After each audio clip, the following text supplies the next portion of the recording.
Hello, everybody. It's been a while. Welcome back to the P-LotPodcast. John here, joined once again by the main man himself, Michael Angelillo. Michael, how we doing, man? How was vacation? It was good. Had a nice vacation. Graduated grad school this week. It was a busy time, but after a brief hiatus, we are back, and we are back with a lot to talk about. A lot has happened over the last 2 weeks. We had a couple draft lotteries. We had the schedule come out. The Phillies have been playing better. Players that don't get injured are getting injured. A lot of stuff going on in the world of sports. Um, so yeah, we got a action-packed show today. We have a lot to talk about. Yeah, so I think we should start by talking about something we really don't talk about a lot because they haven't really given us a whole lot to talk about. Let's talk about the NHL and the Flyers. So obviously, a lot of things happen with the Flyers. Matvey Michkov was getting ripped off by a car service Dubai. in Dubai, which is that's great. You I saw think all's pretty good. He won his court case. well when you saw that he got into an accident and it was a convertible, and you're like, Uh, yeah, exactly. Did he fly out of the car? Like, is he okay? Did he was break he something? driving? Was he driving? Yeah, because obviously, like your dad especially remembers Pelle Lindbergh, who tragically died in a car accident. And Matvey Michkov is the most talented player the Flyers have had probably since Eric Lindros, which is really crazy to say, but it's the Yeah. truth, you know? So, yeah, he's okay, which is good. Let's just get this out of the way before we talk about the lotteries. So the Flyers have a new head coach, Michael. Their new head coach, it's a former Flyer, Rick Tocchet, who, yeah, you just rolled your eyes as soon as Yeah, I said. usually their new head coaches at least or avoid the former Flyer thing, besides Craig Berube. But like besides Craig Berube, it's been a while, I think, since the Flyers had a former player as their head coach. But Well, the Flyers really don't have many coaches that are former Flyers. A lot of people, it's really their front office that's yeah, it's really the front. It's just is they're always is around. is the former Flyer problem, not necessarily the coach. Like Bill Yeah. Barber was a former Flyer, obviously. I don't know if John Stevens ever played for the Flyers, but he coached the Phantoms. You know, Yeah, so, looking at the new head coach for the Philadelphia Flyers, there's some, takes going around.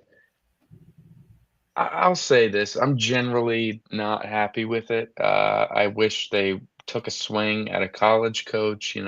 I do think they considered it. I don't think they were totally like scared off from the failure of Dave Haxtell.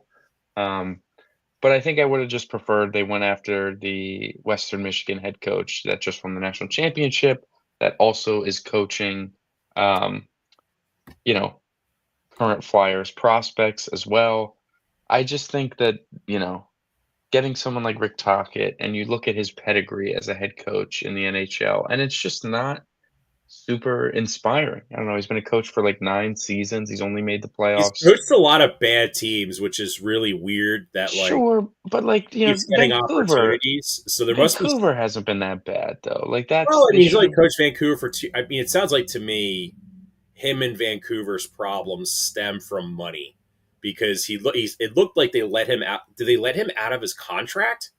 I'm not sure, but it's just, not a great coaching record. And I'll say this, his one thing that he should bring schematically that is an improvement drastically, should be the power play. His power play coach, uh, that he brings with him, they've been, Vancouver power play's been pretty good, in his tenure there, and obviously, as we know, Flyers have probably had the worst power play in hockey for the last 4 years now. So any improvement is an improvement, and when you look at guys like Matvey Michkov and even, throwing Travis Konechny and stuff, if they all of a sudden start playing for a better designed and schemed power play, like, the point totals are just gonna take a jump from what they already are. Um, but the other side of Rick Tocchet and why I'm not like super excited is his just general style of play on 5 and stuff. Big dump and chase design of coach. And, I saw someone point out, well, I'm watching this, Florida Tampa game or Florida Toronto playoff game, and the Panthers have dumped it in X amount of times and they've scored whatever, whatever, whatever. The I saw an interesting tweet and it showed off the average weight of the teams that were all in the second round of the NHL playoffs, and they ranged from like 192 pounds to about 200 pounds in terms of team average weight. And you look at the average weight of the Philadelphia Flyers, and it's at like 186, 187 ish. So, the Flyers have a small team, short team, small in terms of like build and strength. It's just a smaller team. Nothing wrong with that. You can still win with a smaller team, whatever. The problem is that a dump and chase style of scheme does not play well when you're not very big. Like you got to be able to be physical around the boards and win puck battles or whatever. And like that's something that John Tortorella tried to preach for years and it wasn't very successful because maybe the personnel, doesn't totally align with that, like totally align with that gritty physical style of play, winning puck battles and stuff instead of relying on your skill, which I think there's like Rick Tocchet said, there's a lot of untapped potential with this roster. So there's pros and cons that comes with him. A big pro is, he said like it's not going to be a dictatorship, like I'm going to be very on level with these players. So it seems like a lot of the players are going to be able to play a little bit looser, not as uptight, and we'll probably see some more flashes of skill from guys like Bobby Brink, Tyson Forster, obviously Matvey Michkov. We're going to see players like that be able to kind of showcase what they have instead of being in a very robotic system. Um, but I do think the general physical style that he sort of preaches might not bode well for what this team has. And I don't know, just like they say this is their long-term solution. And I just don't know if it's gonna work out. I think you had an opportunity to take a swing at a big name of like a hot new coach that could be great. And I think that they kind of took the cheap out option with Rick Tocchet and Well, Rick hopefully Tockett's it also now works the out. highest paid coach in the NHL. Right. And I just, you know, no matter how bad the rosters are, it's a pretty hard spin to me for a guy that's only made the playoffs 2 out of his 9 coaching seasons to make them the highest paid head coach in the Well, league. I looked at the Vancouver Canucks. I was kind of apparently a lot of Canucks fans are upset to see him go. Mhm. And I do think that, I mean, you look at some of the teams Rick Taka's coached. Like he coached like the Arizona Coyotes, Michael, who were infamously like the cheapest cheapskate team in the league.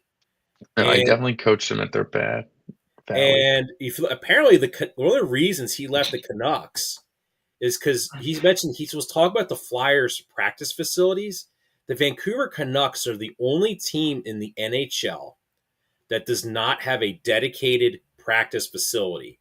And but basically like their own version of like NovaCare or I guess the Phillies spring training complex in Clearwater or The you know Flyers what and Voorhees, the Flyers have Voorhees. And he mentioned how the Flyers have invested a lot of money in like their facilities, like the ownership's investing even more money in like other aspects of the team. So he likes the resources that they have. It's why he left the Canucks. It wasn't like the Canucks wanted to bring him back. It was he didn't want to go back there because he thought they were a Mickey Mouse operation. So interesting. it sounds like Interesting. so the Flyers. I mean, the Flyers are clearly serious about taking the next step, and I know some people are upset by that. I think some people want to see them literally just try to tank to get McKenna. But That's not gonna happen. I think that's going to lead into the NHL draft lottery, Michael. So as you know, draft lotteries over the last couple weeks have been getting a lot of talk about their Integrity. Ill intent. We'll say ill intent. Okay. So let's talk about the NHL draft lottery. So obviously, Michael, I don't know about you.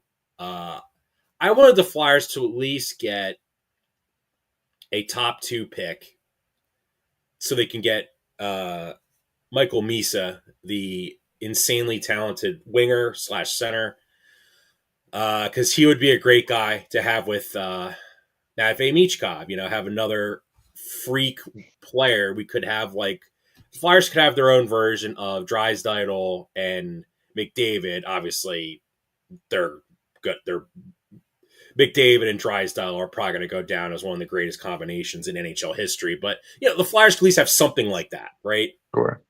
Right. Well, Yeah. the Flyers had the worst possible scenario happen to them by not by them picking sixth. Yeah, they So dropped 2 spots from 6.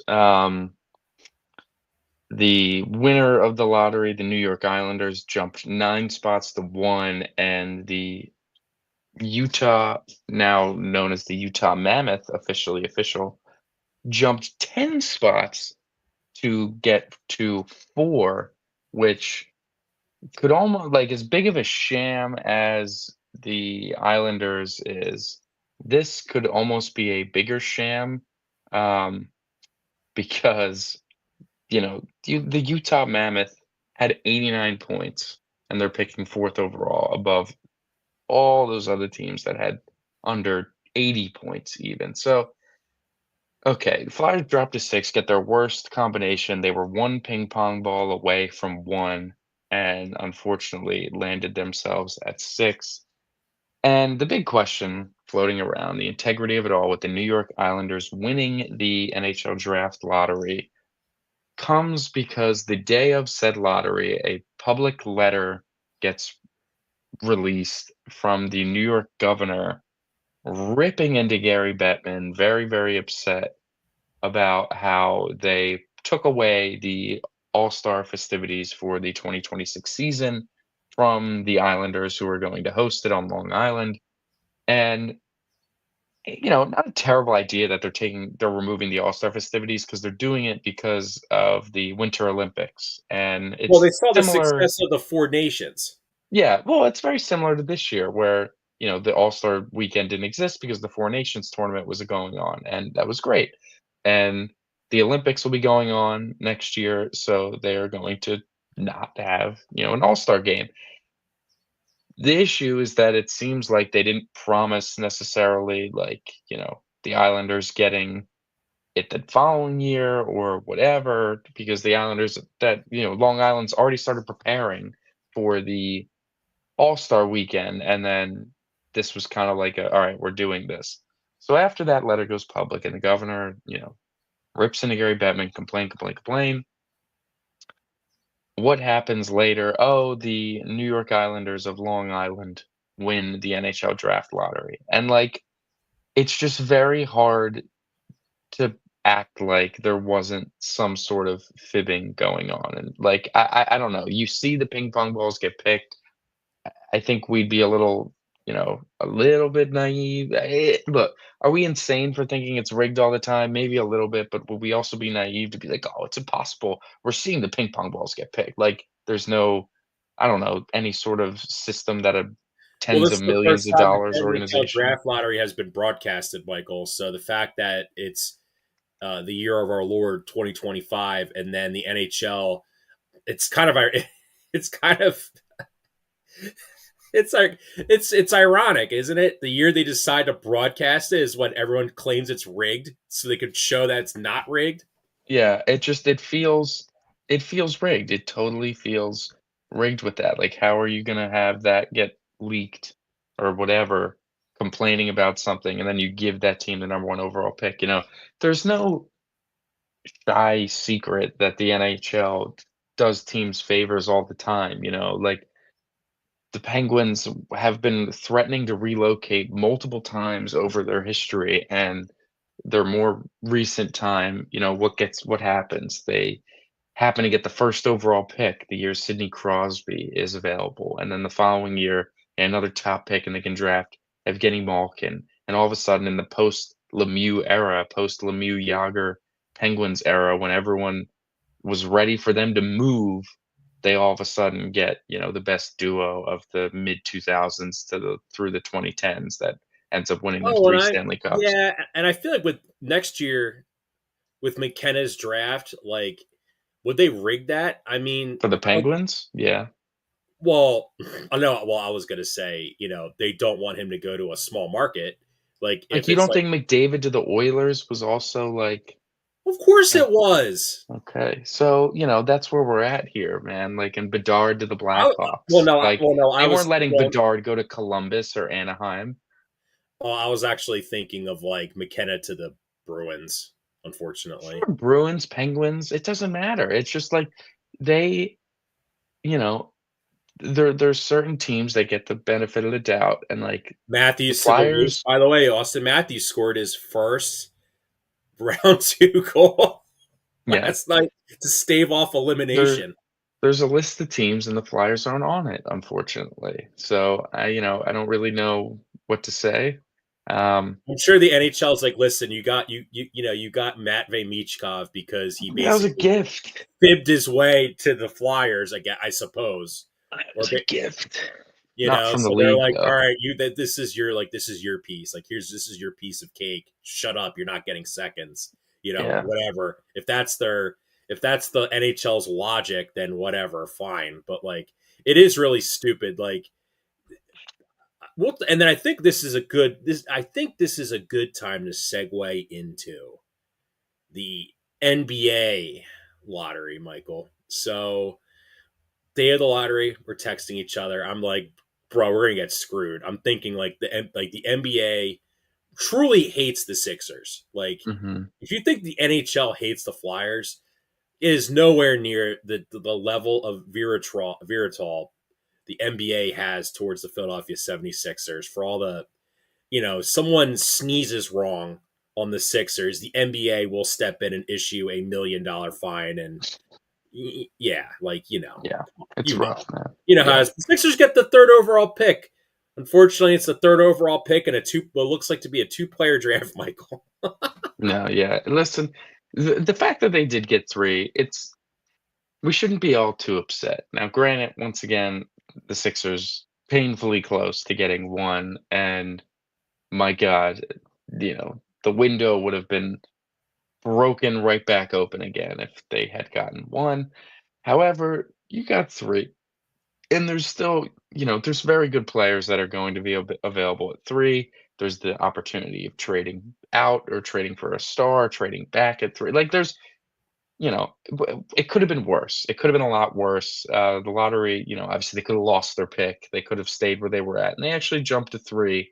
Do And we need to pray that like Cooper Flag's dad is it's like, not there is happening. no way in It's hell my son is gonna play it's for not Nico happening. Harrison. It's not gonna It, happen. no, it's not He happening. looked annoyed when the Mavericks got the first overall pick. Right. I don't know. I think he wanted to stay in the Northeast. To be fair, I think he wanted to I think he would have been honestly pretty okay with Charlotte because that's Duke is right there, so you would have kind of stayed.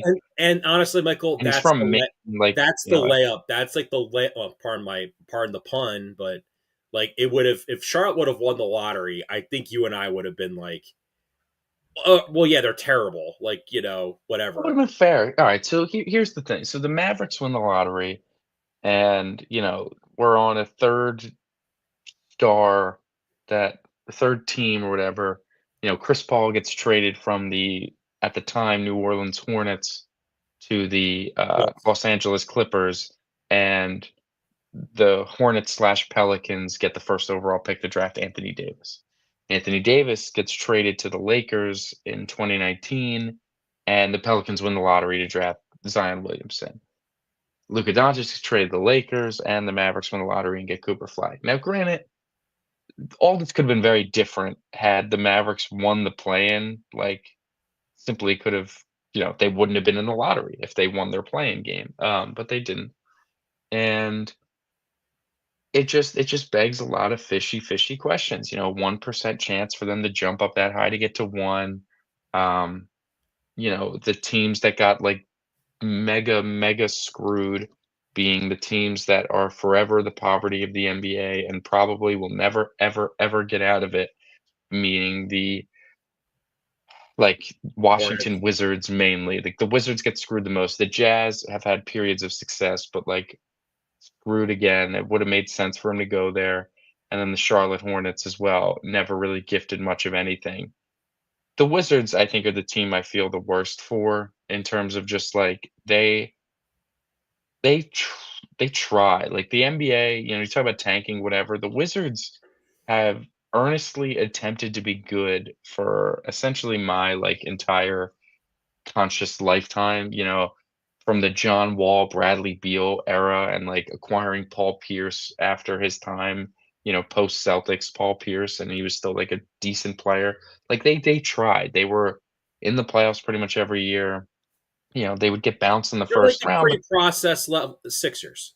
sure, like, they were trying, though, and it's like John Wall getting hurt, but they tried to pay him, and at every opportunity, Bradley Beal was due for a new contract. They're paying Bradley Beal a ton of money, ton of money, ton of money, and they're trying stuff. They went and got Russell Westbrook. They got Dwight Howard before, like, he was a backup center level player. Like, they were going out and they were trying to get players that were good, and, things don't work out a certain way, but when it gets to a point where you start not winning, you really need the benefit of getting just a cornerstone draft drafted player in order to kind of reshape your franchise. And they've been on that now for a few years, and every year they're dropping spots, dropping spots, dropping spots. The NBA, since they redid their lottery in 2019, with the odds being like a flat lottery odds where the top three worst teams have the same odds at the first overall pick. Since they've done that, the team with the worst record in the NBA has not won the lottery. It's been 6 years since the worst team in basketball hasn't been gifted the first overall pick, and, like, I I get it, I guess you wanna try to get rid of tanking, but you really haven't. You kinda made it worse, and now you're not even rewarding the teams that are straight up just ass. Like, they just suck. It's just what it is. Sometimes teams just truly blow and they need one of these cornerstones like a Victor Wembanyama or a Cooper Flag to help kind of break them out of it, and the fact that it seems like the NBA just kinda they saw "All right, the Spurs aren't good anymore, Kawhi's gone, the era's over of dominance that they've had for, like, 30 Yeah, years, and so Michael, I let's." agree with you. You're not gonna, They rebuilt the Spurs in 2 years with Wemby, and then they gave him the 2nd overall pick this year. Like, the Spurs are rebuilt already, basically. and you're listen.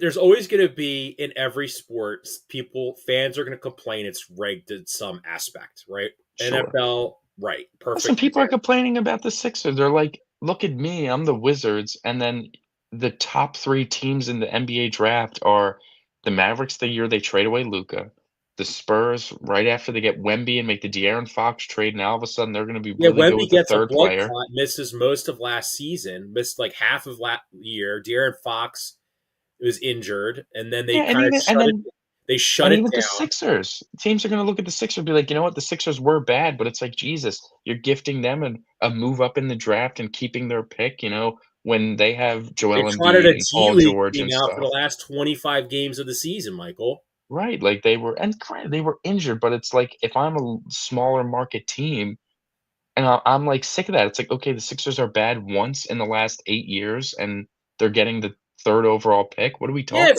here? It's because you see the Knicks are going to play the Pacers in the Eastern Conference Final, and Adam Silver is cringing because he He's scared desperately of a he desperately would Pacers want it to Timberwolves be like finals. he desperately wants to be like Sixers Knicks or the Sixers play the Celtics, then Mhm, Celtics Knicks. mhm. That's what he wants. That's why the NBA, Michael. I texted my buddy Charles this. I just told him I was like, CJ, the difference between the NBA and the WWE is the WWE knows it's BS. They're Mhm. well aware that they're BS, and all their fans know it's BS. The Yeah. NBA still tries to convince people it's not BS. It's purely legitimate. And when you see like the lottery, you have the NBA draft lottery, and then you go on socials, you see, oh my God, Scott Foster, the extender is here. Put all your money on the other team, and without doubt, this series gets extended by poor efficient. Like Michael, like come on, It's man. no, I know. It's actually a shame because the NBA, these playoffs have been as good of NBA playoffs in a while. Like, truly, like the games are good. The teams that were supposed to roll through are like struggling to roll through, but thus making good games like the Thunder.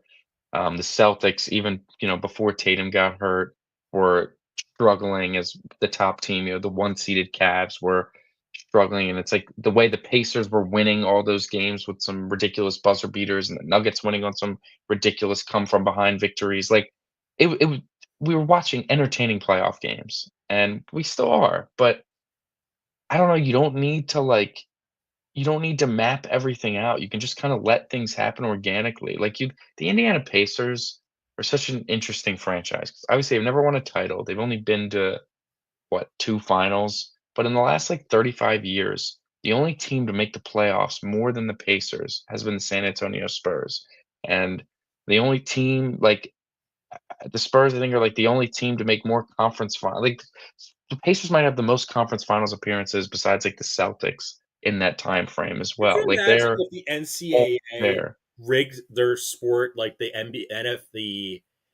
the NBA does, where they're like, "Oh my God, the Indiana Hoosiers are in the Elite Eight." Like they're No, yeah, like, you look at the Pacers, and it's just the way that, you know, you go from the Reggie Miller era and then, a little bit after and the Paul George era where they were making conference finals, just losing to LeBron, and then even between the Paul George era and I guess you would call it the Tyrese Halliburton era, where it was like Sabonis and stuff, they were still making the play. They made the playoffs like 3 out of 5 years, and then they went and got creative, made a trade with the Kings, and now they're, back in a just like series. They're gonna be good every year basically because of it. And that's a team that is a very unique case where it's a small market team that's not getting the benefit of these top lottery draft picks, but they're still making it work because they just got smart basketball people running it. And it's like that's the team that Adam Silver will throw his hands up looking at the Wizards and be like, look at the Pacers, be like the Pacers. And it's like there's one team in the NBA that succeeds the way the Pacers have been succeeding. And that's how he wants like every small market to operate at this point. And I just, that's just ridiculous. so. I want to focus a little bit more on the Mavericks and that Mhm, the first overall pick.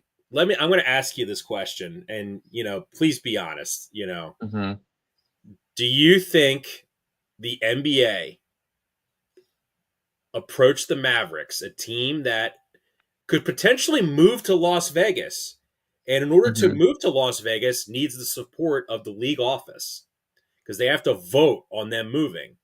Do you mhm. think the NBA told the Mavericks, "Hey, we heard that you're looking to move Luca. If you trade Luca to the Lakers, we will make sure if you miss the playoffs, we will make sure that you win the first overall. You'll get the first overall pick, and we'll also help you move to Vegas." Well, I mean, that whole conspiracy that went out the one time where it was that the owners were threatening, to leave with Dallas legislature because they wanna build, like, a casino stadium mecca in Dallas, and I don't think sports betting's, legal down there or whatever, and the whole point is they wanted, betting legalized, and then the new stadium get built, and, Dallas legislature isn't budging. And the threat of them moving to Vegas, and it's like, well, you don't want to move the Mavericks out, so all right, we'll give you what you want if you're really going to move. And then their bluff of all right, see, we're really going to move. We traded Luca. I it's it's hard to pretend to think it's not rigged. It's also hard to think it is rigged. Like I said, the Mavericks could have won their play-in game. They had two shots to win a play-in game that had they had won. they wouldn't have been in the lottery. They would have made the playoffs, and it would have been impossible for them to even get Cooper Flag. But granted, they lost twice, and, could they have predicted Anthony Davis getting hurt, Kyrie Irving ripping his knee apart? Like, I don't know. Um, I think maybe they rigged it once they were like, "Okay, the Mavericks are in contention for it," and they were just gonna give It's it to the pretty much all but Spurs. common knowledge, Michael, that the NBA has, with through officiating, have in a way Been affected able to, yeah, affect some games, playoff yeah. games. That's what Tim Donaghy all but all but said. Yeah, so maybe, maybe they did. Maybe they didn't until they missed the playoffs officially.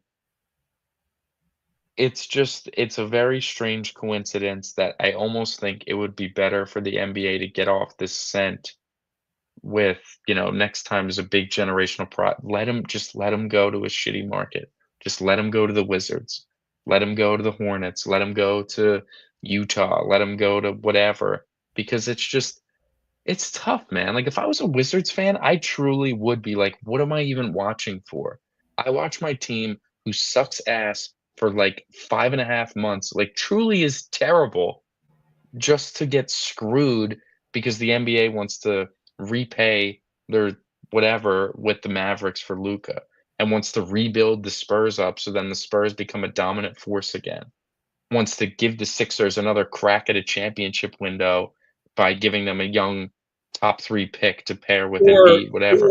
with the top three pick, the Sixers are shopping it.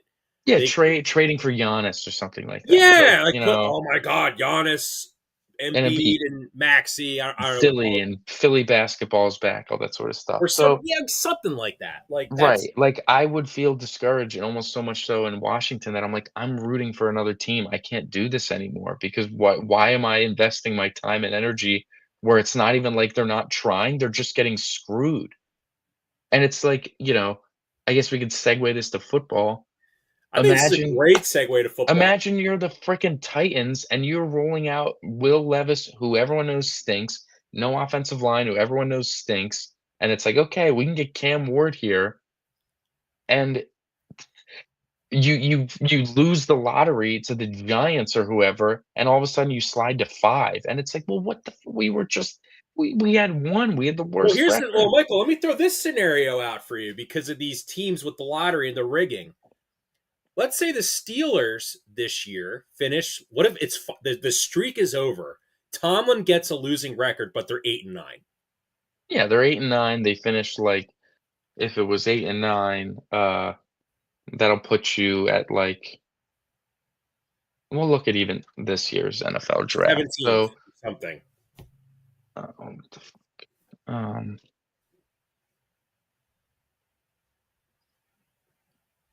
yeah, okay. So, the 9 and 8 teams, yeah, 17, between, like, 15 and 18, roughly. So, let's say he gets 17, and by the roll of the dice, the good old Pittsburgh Steelers win the lottery. And they get Arch Manning and not like the Browns. Yeah, Because the yeah. NFL doesn't want to put Arch Manning in Cleveland. Mhm. Or because here's okay, so reason we bring up an NFL draft lottery is because Adam Schefter, the minister of information for the NFL, someone should call him. He's the league. So He he's like the reporter, but he knows everything. He's like their version of Shams. Whoa, he's the inside guy that Ken has Rosenthal. He is the inside guy with all the secrets and all the whatever. Like, exactly he doesn't say things first because he waits until he gets the PR, like, statement from the league and whatever. right, So, exactly. He goes on ESPN and floats the idea of how much of a great idea it would be if the NFL did a draft lottery where they could have they basically have you have another event that's gonna rake another in a ton of, you revenue. know, revenue, a ton of ratings, a ton of whatever. Like, they're gonna get The NFL a draft ton. lottery is sponsored by DraftKings. Yeah, and it's, like, gonna be a huge deal, even though it's not needed. the NFL whores themselves out for a schedule release, even though they leak all the games before the season starts or before Well, the yeah. league Well, starts. yeah. And then Mike Greenberg is like, "Oh, what a great idea! Like it would be if the NFL got a draft lottery." It's like, why? Because your precious Jets could never be bad enough to pick number one overall. You think maybe you'd have a hope at the first overall pick, Exactly. because they could Right. rig it for you, rig it Yeah. for the Jets. Mhm. Yeah. So no, the draft. Yeah, basically. And listen, well, I'm getting ahead of myself here. So the reason why, a big reason why the NFL is successful, Michael, is Mhm. because of parity. The teams that are bad the previous year pick high in the draft the following year based off their record. They Mhm. go, they acquire, theoretically, they get first dibs on the best talent in theory, right? Obviously, like that does, Tom Brady was a sixth round pick and he's considered the greatest player ever. Jerry Rice, a lot of people still consider to be the greatest player overall. Was like a second, was like a late first round pick or a second, like he wasn't like a top tier pick, is what I'm saying. But still, as we've seen, the Detroit Lions are a good example of this with their rebuild. They were really bad. They drafted very well, made a lot of moves, and now they're better, right? They're like the poster child for how you should rebuild your team, right? Right. Right? By instituting a lottery, you're basically giving the league, a league that's with the most influential owners, like their owners they're the most invested owners in Mhm. the four major sports, right? You don't mean to tell me the first year they institute a draft lottery, if the Cowboys miss the playoffs, they're going to get the first overall pick, or the Well, Giants are going to get the first overall pick? yeah. No, for sure. It would not be good because what the NFL is we talk about this a lot. What the NFL is really good at is it doesn't matter where the stars end up. They do a plenty fine job enough pushing the stars that they will succeed no matter where they are. We say it all the time. The biggest name in football, the best quarterback in the league, whatever, plays in Kansas City, Missouri. That is not necessarily some huge market. The reigning Hold on. MVP plays in Buffalo. The almost Michael, back-to-back MVP plays in Baltimore. Like, Kansas City has a population of 510,704 people. right, right. In So the point being is that it doesn't matter where these players are playing. The stars will be promoted wherever they are. I know it's a historical franchise or whatever, but they just held an NFL draft in a small town, Green Bay, Wisconsin. Like, if a player goes to the Packers, it's a big deal, even though that market is literally nothing. That is a neighborhood. That size, that city is quite literally because a the neighborhood. NFL, it doesn't matter the city. It's like, because it just It's the generates team. The the team is the league. brand. The Generate player is the it's the brand. They'll brand. push those. Yeah. So it doesn't matter, if Cam Ward turns into a superstar and it's like, oh, well, he plays for the Titans. It's like, guess what? We're going to be seeing the Titans all the freaking time, and they're going to be pushing the Titans all the time. And the NFL is okay with that. They don't care that he's on the Titans. It doesn't matter to them. When you open up the draft lottery can of worms, it all of a sudden will make the NFL consider, we can maybe maximize, this career instead of like sh shifting it around to be like, "All right, we gotta shift eyes on the Titans because Cam Ward's really, really good and they're winning some games here." It's what they did with the Bills. You never saw the Bills on national TV, and then it was like, Josh Allen, man, it's pretty damn good. We gotta start shifting eyes on the Bills, or Joe Burrow's really, really good. We gotta start shifting eyes on the Cincinnati Bengals when they were teams that were never on TV, never on, whatever, anything. And now all of a sudden, it's everywhere you Look look. at the Browns when they had Baker. Right. It's everywhere you look, and that's fine. But when you get to the if you start letting the lottery go around, it's like, we see how well the NBA is doing now that the Knicks are good again, and all this stuff, and the Yankees and Mets are both good again, and baseball's thriving off that. So "Oh, why don't we give the Giants and Jets a bone? Why don't we throw the Jets a Arch man? Why don't we throw the Giant whatever?" And that, I think, would kind of ruin some of what is so special about the NFL. Like, I think the NFL is very fortunate and very good at that sort of stuff that they don't need any of that extra crap, and I think that opening that up would just be unnecessary. I think a draft lottery would be stupid. I think it'd be really, really dumb. This is where I think the draft lottery would be bad. All like rigging allegations aside, Michael, No, the you're gonna bring up a the good point here. the NHL and NBA with their lotteries have encouraged tanking Yeah, to because increase your odds. because you get better odds. So, example, let's say let me pull up the NFL draft order from this previous year, NFL I draft have it up here. I have it up here. 2020. Titans, Browns, Giants, Patriots, Jags. And the thing is too, is before you get into your point, is that you would think that in a league that does not have a lottery, it would be like, "Oh, well, tanking should be higher because, you can just you can guarantee whatever pick you get by your record." And it's like, this sport is too, like, dangerous on the players in terms of, like, short careers. Like, NFL careers are very short, that you'd be damned if you think players are, like, willing to just kinda mail it in for a month of the season because they can get a better draft pick.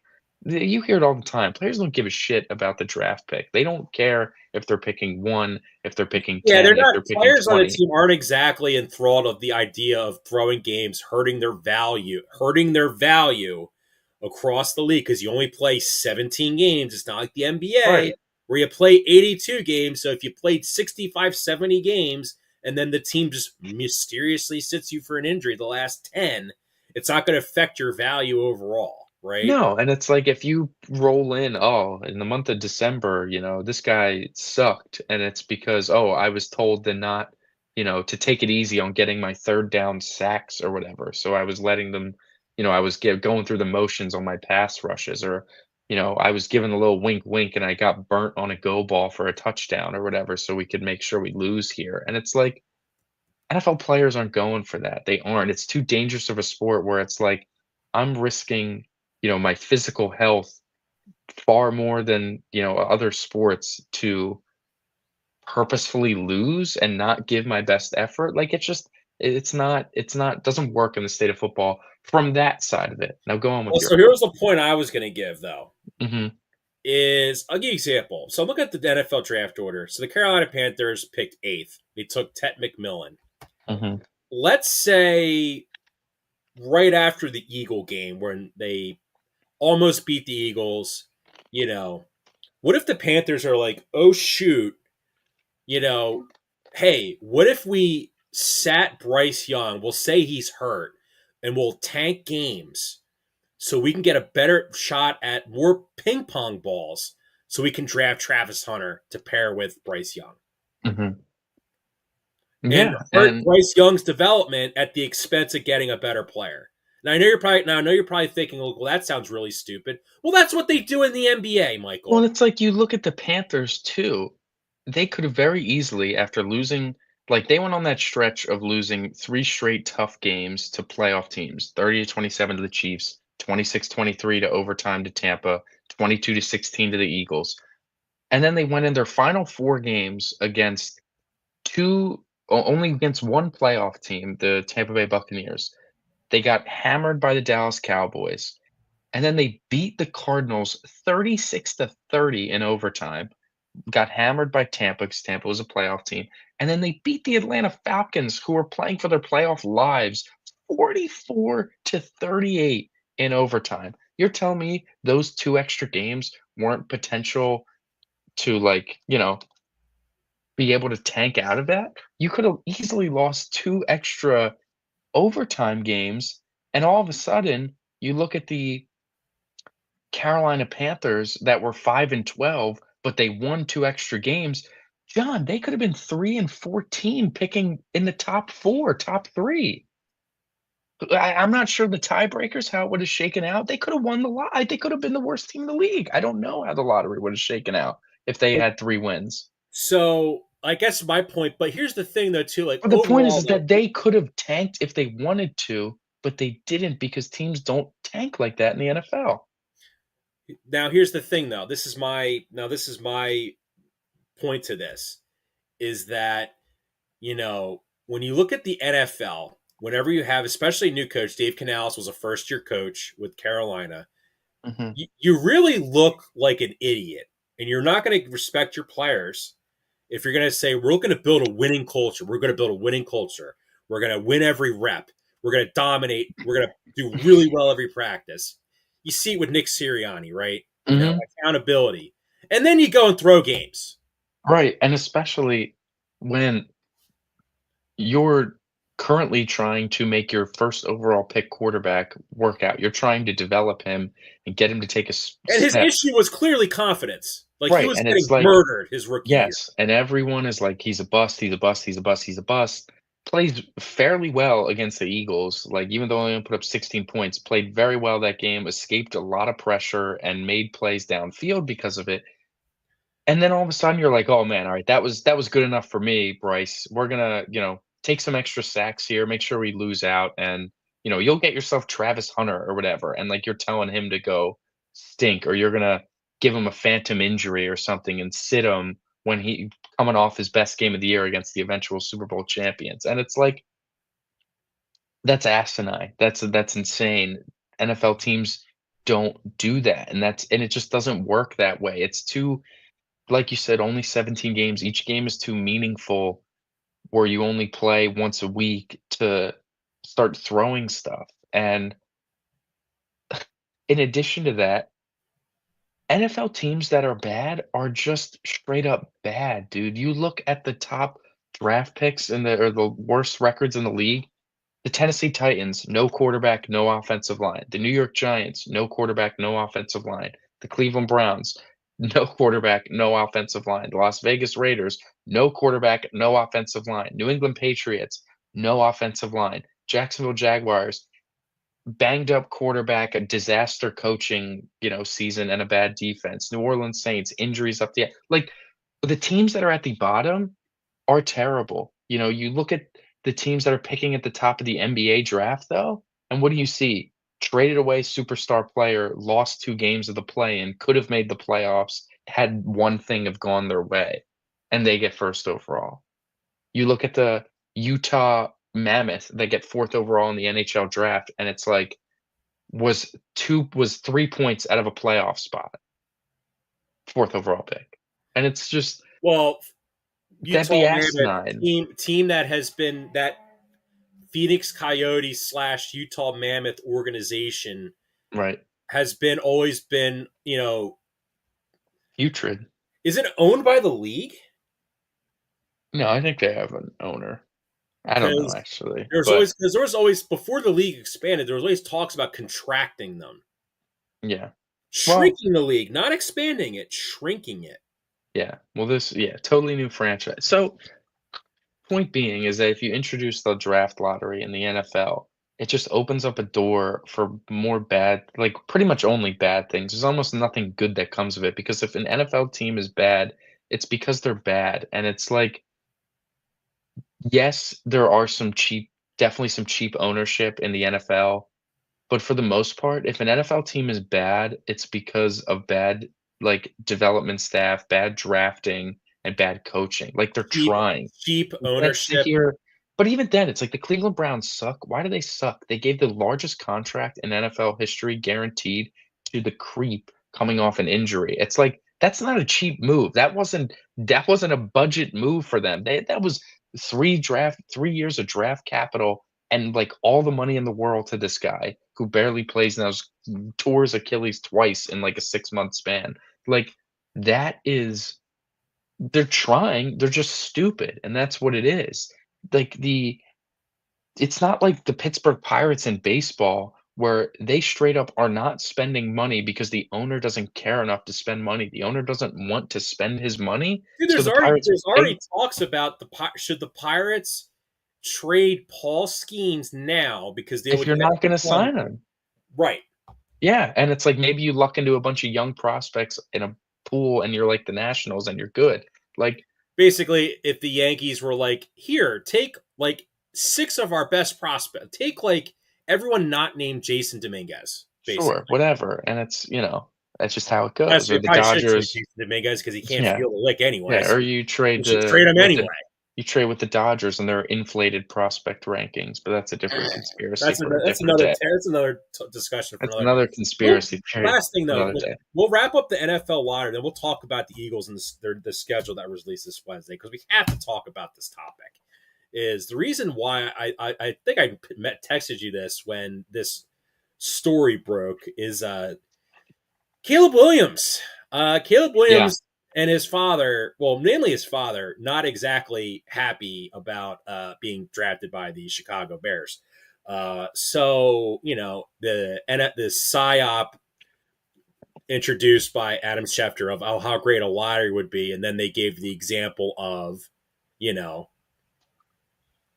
Caleb Williams. Yeah. So apparently, according to a new book, Seth Wickersham, I think is Seth Wickersham, who works for ESPN, let it loose that, which I don't have no clue how this did not break last year, Oh, Michael. it was you remember it came out that it was like, oh, rumors that if Caleb Williams doesn't like the team he's going to, that he could, try to pull, Eli and, like, force his way, so like, that came out, that existed, and it was like, Yeah, "Oh, but the he's a NFL diva," changed like, the rules so you can't do that anymore. it was teased without like, it wasn't teased out of thin air. It's like, where there's smoke, there's fire. It was teased because there was something there, and the something is here. So,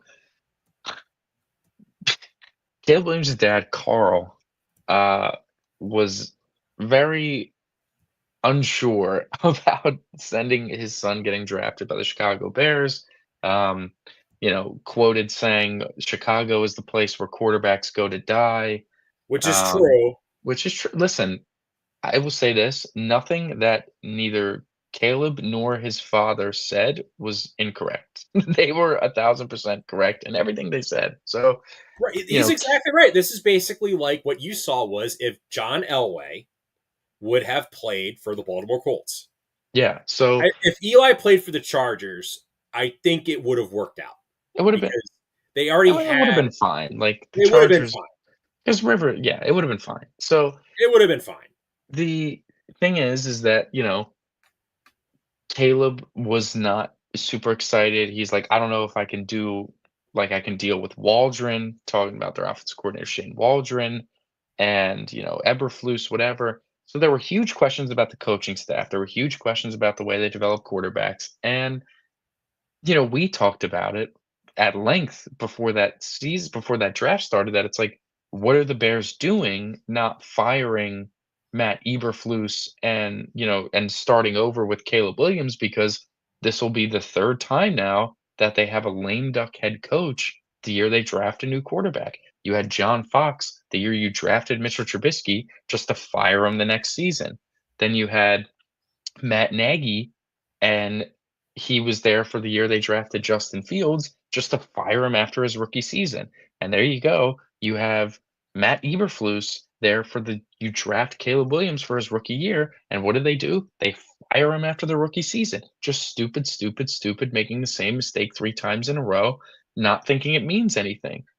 So we were saying that's dumb for that reason, and it was so dumb that it almost cost you Caleb Williams. He almost, like, straight up refused.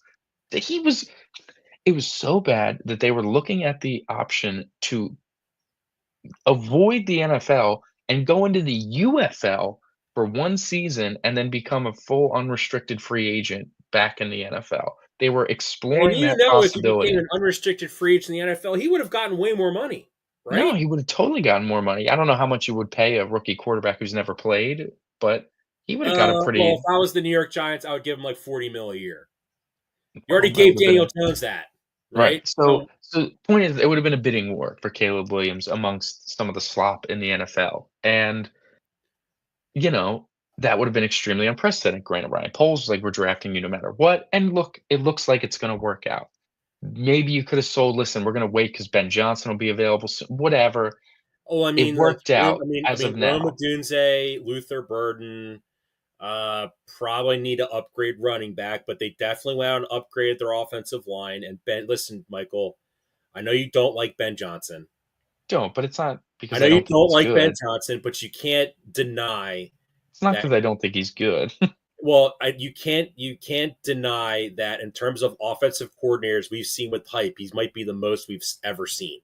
Right. Listen, it gonna work out? It looks like it's gonna work out. They got the coach they wanted. They have a good coaching staff. They're making the right improvements on the team.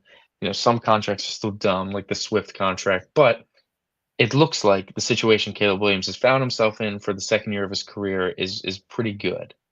But what comes out that, Caleb Williams is watching film by himself because the Bears' coaching staff isn't like giving any direction. And not that he doesn't know how to watch film, but it's like this is a rookie quarterback we're talking about. We're not talking about a Oh, this is no. 8-year This isn't vet. just your rookie quarterback. This is your franchise This quarterback. is your franchise quarterback that Bears fans are like, okay, this one is the one. This is the one that's going to be, break the 4,000-yard passing curse. The one that's going to be the best in the franchise, even though we've existed for over 120 years or whatever it is. Like they were so excited. This is your prized possession that every move that you should make from this point forward should be at the best interest of Caleb Williams. And you're having coaching staff not, like, meticulously going over film, and someone tweeted as, like, a half joke, but also half serious, "Every good thing that happened from the Bears season last year was because of Caleb Williams, and every bad thing that happened was because of their coaching staff," and honestly, he's probably right, because what do you mean that, like, we're looking at, oh, the clock blunders or whatever. It's like, I'm not even sure if they practice like the last minute situations for it. That Caleb is really just out there, like, you know what? I just got to do it myself. Coaches aren't calling a Look at. I timeout. mean, Like, I think the biggest example of how bad Matt Eberflus was as a head coach, he's now the Dallas Cowboys defensive coordinator, correct? yes. Okay. We'll talk about the Dallas Cowboys in a little bit, Yeah. but like they couldn't get the play in on time, Yeah. like, Thanksgiving. and then Thanksgiving, and like Caleb Williams is like that's the thing, like What happened twice? Happened on Thanksgiving, then it happened on that Thursday night game. where he's just trying, like he's trying to do what the coaches are telling him to do. Now, if you want to be like, hey, I would like him to be more assertive, I suppose, like a Peyton, like maybe I don't know, like. But here's the thing: if you're trying to coach him to be like a Peyton Manning, where he's calling the offense, which I'm sure you could probably do anyway, if that's your plan, then do it. Don't be like, listen to everything we say. Oh, but we need you to do this. Like that's just bad. That's poor communication. It's very poor communication because I can't fathom that there are days where it's like no one's telling them. No one's in the film room with them. No one's like, "All right, I want you to go over this and this for this week. I know you're gonna watch it, but I really want you to highlight like, oh, this. I really want you to highlight, you know, whatever, any NFL player defense. I want you to look at some like, Burrow tape or whatever." And it's like, it's interesting because you look at the two big name rookie quarterbacks of this past year, Jaden Daniels and Caleb Williams being the biggest two.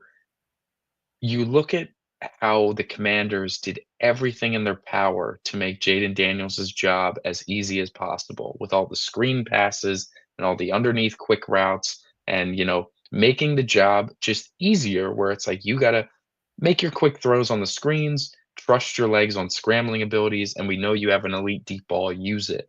And he was incredible. He had a great, great, great rookie season. They went to the conference championship game. And then you look at the Bears and it's like the GM is making a bunch of moves that best benefits the quarterback, getting all the receivers in the room, even though it's not smart to give DeAndre Swift that money, paying a running back. Like it was attempted. It was all in the goodwill of like, all right, this is all good for Caleb Williams, whether it was all correct or not, whatever, but they were trying. And then you look at the coaching staff and it's clearly like they weren't even trying. And that to me is asinine. I don't think that's it's not good at all. It's probably a huge reason why they got fired. Caleb Williams probably goes up to Ryan Poles and is like, "Dude, like, I haven't watched film with Shane since like preseason or whatever. Like, I don't, he doesn't come up to me to watch film. Like, we don't watch film together. I'm just like, all right, I'll turn it on. I'll watch what I think I need to Which watch. is really, which is Michael. I think is It's a rookie quarterback, John. It's not like Aaron Rodgers to the Jets, where the Jets are like, all right, Aaron, like we trust you. Like no, go no. watch the I film. mean, like, no. My point being, like, Shane Waldron, you're the offensive coordinator for Caleb Williams. Obviously, these offensive coordinators want to become head coaches. If Caleb Williams goes out has like a Jaden Daniels like rookie season, you become a head coaching candidate. And the Right. fact that I guess Shane Waldron is just lazy. I It's suppose. just, I guess, I I guess don't he's know, man. lazy. Like, or what is he doing? Like, Yeah, that's insane. is he And going golfing? Like, what the? Like, what is yeah, he doing? Like, I it'll don't be get it. really, really interesting to see Caleb Williams this season under, Ben Johnson, if he's really going to take some big step that we think Like, you just is like pretty you read about plausible. Jalen Hurts is like he's basically demanding that the coaches. He's like, I need to be coached harder. Like, I need the Yeah, coach. I want the coaches to, put a lot of stuff around me and help me out with things because I want to learn. I want to know. I want to be on the same page. That's such an important part of football. You need to be on the same page at all times. Can I just can dude and listen? Well, one last thing about this, then we're gonna go talk about the Eagles schedule. So A little Chase bit. Daniel, Oh my god. clipboard clipboard commander Yeah. Chase Daniel was ripping Caleb Williams, and I sent you the tweet. I want to And see. like, He went on national television to talk about. By the way, Chase Daniel, Michael, I hate him. He is such a smug, arrogant jerk off. yeah. Maybe I'd be smug too if I made all that money being a backup He's quarterback. literally like you sent me that Kevin Durant tweet. I didn't know what it was about at first, but it was about Acho. It's bad Acho. And like here, Chase Daniel not knowing how to watch film or what to watch is a complete disaster. Like, let me tell Yeah. you exactly what you need to do to watch film as an NFL quarterback. And he's like, and Drew Brees Exactly taught me what this. Drew Brees taught me.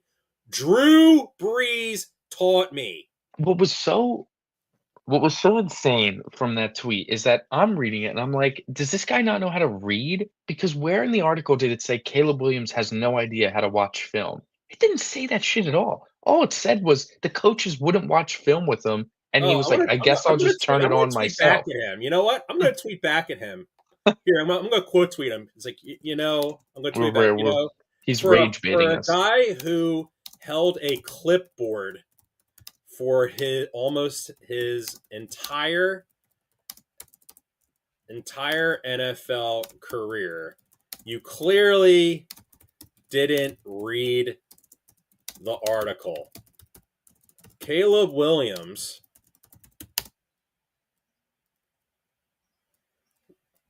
knows how to watch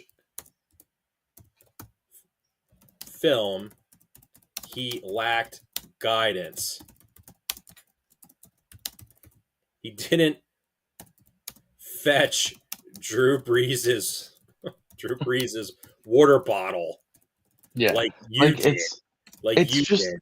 where in the article did it say that he has no idea how to watch? It didn't say that. It said that the coaches don't watch film with him, and he's like, "I guess I'll just go turn it on." That does not mean he doesn't know what he's doing. It just means he was doing it by himself, and as a rookie, that's insane.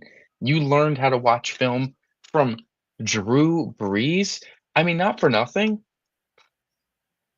Drew he didn't play with Drew Brees. You didn't Oh, have I had his career mixed up. So he came into the league. He comes into the league behind Drew Brees in 22. So peak of his powers, Drew Brees, by the way, which is a top quarterback of all time. This is Drew Brees when he's in the midst. Okay, this is Drew Brees like 2 years before he won a Super Bowl in New Orleans and is in the midst of like, or no, sorry. Came in the year after the Saints won the Super Bowl. The Saints won the Super Bowl and Chase Daniel was there the following season. So this is coming off a Super Bowl Drew Brees, peak of his powers, like People are already counting out the Hall of Fame cases starting up. He's about to throw for 5,000 yards in like 3 of the next 5 seasons, and he's like, "Oh, listen, Rook, this is how you watch film. This is what you wanna do when you watch film." I'm sorry. I missed the Hall of Fame quarterback that was on the Chicago Bears to hold your hand through it, dude. Like, what are you talking about? Like, Dude, yeah, dude, it's not like it's I not don't like know, he what would have like been worse is like, "This is everything Sean Payton taught me." It's like, dude, is it everything the head coach taught you like he's supposed to do? Like, he's acting like he came into the league and he was like, "I actually showed Drew Brees a couple of the ways I watch film," and he was like, "Wow, man, like, that I didn't even think of that. That's awesome. Like, I'm gonna do this now." No, idiot, you learned everything from Drew Brees. What are we talking about? He didn't go get drafted by the Jets or the Packers. It's like Jordan Love, I'm sure he does give a lot of credit to Aaron Rodgers of like, "Oh, he really learning under him, whatever." That's one of the greatest quarterbacks of all time. I'm sure Aaron Rodgers had a lot to teach Jordan Love about certain things. Caleb Williams had no one in the room, had no one in the building to teach him that sort of stuff. What like it's crazy. I feel like I'm a crazy person. Even Patrick Mahomes, I'm sure learned a shit ton from Alex Smith the year that he didn't play his rookie year. And Alex Smith taught him a lot of things about how to watch film or whatever, do anything. The Bears had nobody. What are we talking about well, here? do you remember why Justin Fields is like kind of like why he's $1 million talent but just has a bad attitude? Like Mhm. they brought in Nick Foles to help him watch film, and he just was like apparently just a dick to him to the point Right. where Nick Foles just didn't want to work. It was like I can't help this guy. Yeah. Yeah. So, anyways, that's enough of a rant I hope with Chase Daniel gets back to me because that'd be funny.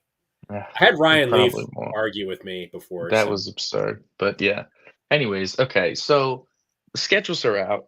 We're not going to go through the entire thing. We'll save that for a different show, different day. But what we will talk about is the banner raising week one. NFL kickoff opener, home opener, opening everything up as the Super Bowl champions do. Philadelphia Eagles will be hosting the Dallas Cowboys week 1, their first week 1 matchup since the pickle juice game, which was 25 years ago, if I'm correct. Um, That would be correct. they don't play week 1 very often, and it makes sense. Why would you want to waste a really great matchup that early? You want those two rivals in the middle of the season, get the juices flowing, whatever. Especially even in today's NFL where the league as a whole, the first like 2 to 3 weeks of the season looks real sloppy. Everyone looks the lack of preseason play. Teams really gotta work out their kinks, get up to game speed, so those first 3 weeks are really kind of a slog at times. But in recent years,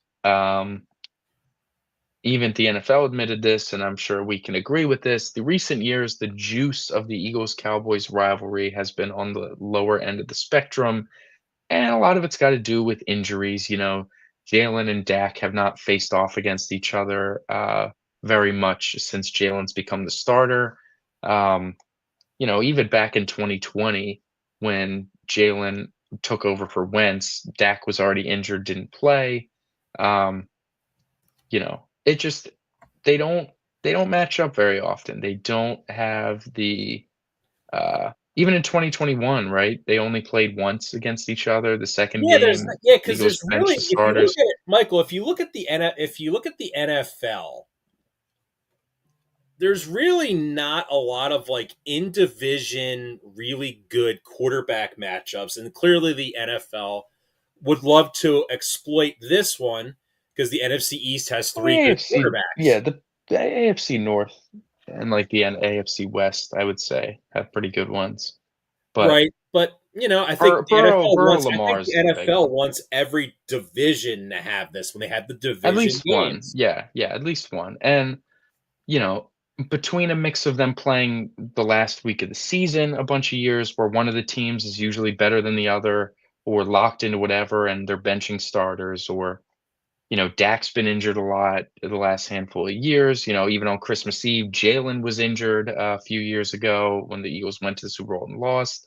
So, you know, you have either one of the quarterbacks are injured one of the teams is really good or the other one's not, and they're just opposite trajectories. Even in 2023, where both quarterbacks played both games, they met early in the season where the Eagles were looking really good and the Cowboys were not looking really good. And then by the time they met up again, the Cowboys were on the upswing and the Eagles were beginning their free fall. So they weren't very good. And it's just the spokesperson of the NFL came out and said, like, we feel like we've been getting robbed of what is considered one of the greatest rivalries in football. And he's which totally is correct. true. And I honestly, with all this logic, other than the fact that the Eagles just might be significantly better than the Cowboys, I don't think there's a better time for, the 2 teams to meet. The Cowboys might not have as much hype all season as they will before it even starts. And, you know, putting it before the season, knock on wood, does everything they can for to ensure the health of both teams. Obviously, injuries happen in the training camp, whatever, but obviously at a significantly lower rate than during the season.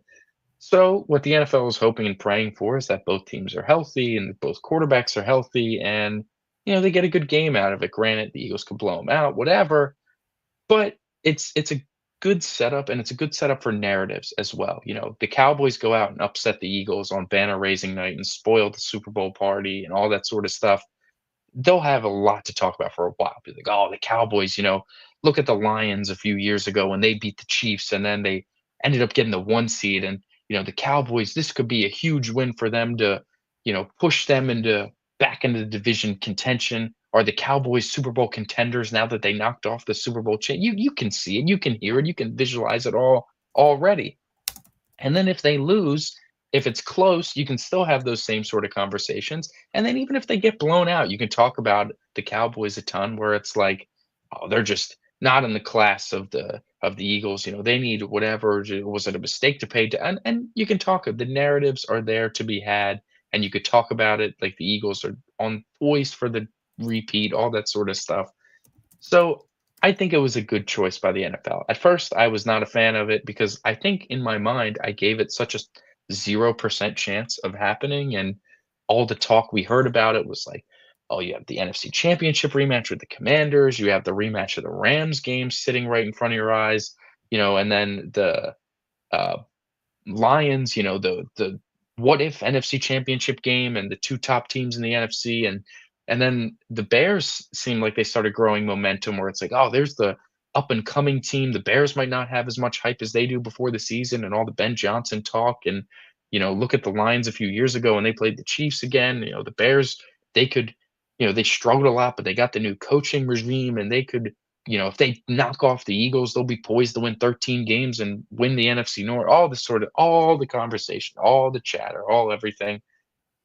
And then they went with the Cowboys. And honestly, the way it's been spun to me, I like it. I'm a fan of it. I'm excited for it. I'm very, very excited to raise the banner and then go play the Cowboys. I'm very, very excited for that. Yeah, to me, I think,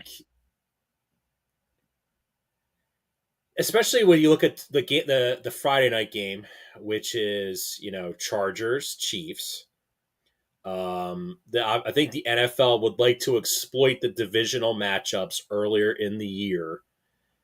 Because it Mhm, does seem a little weird when the Eagles last year, they went a long time before they played their first divisional game. It was like what, week 6 mhm, last year. So I like it.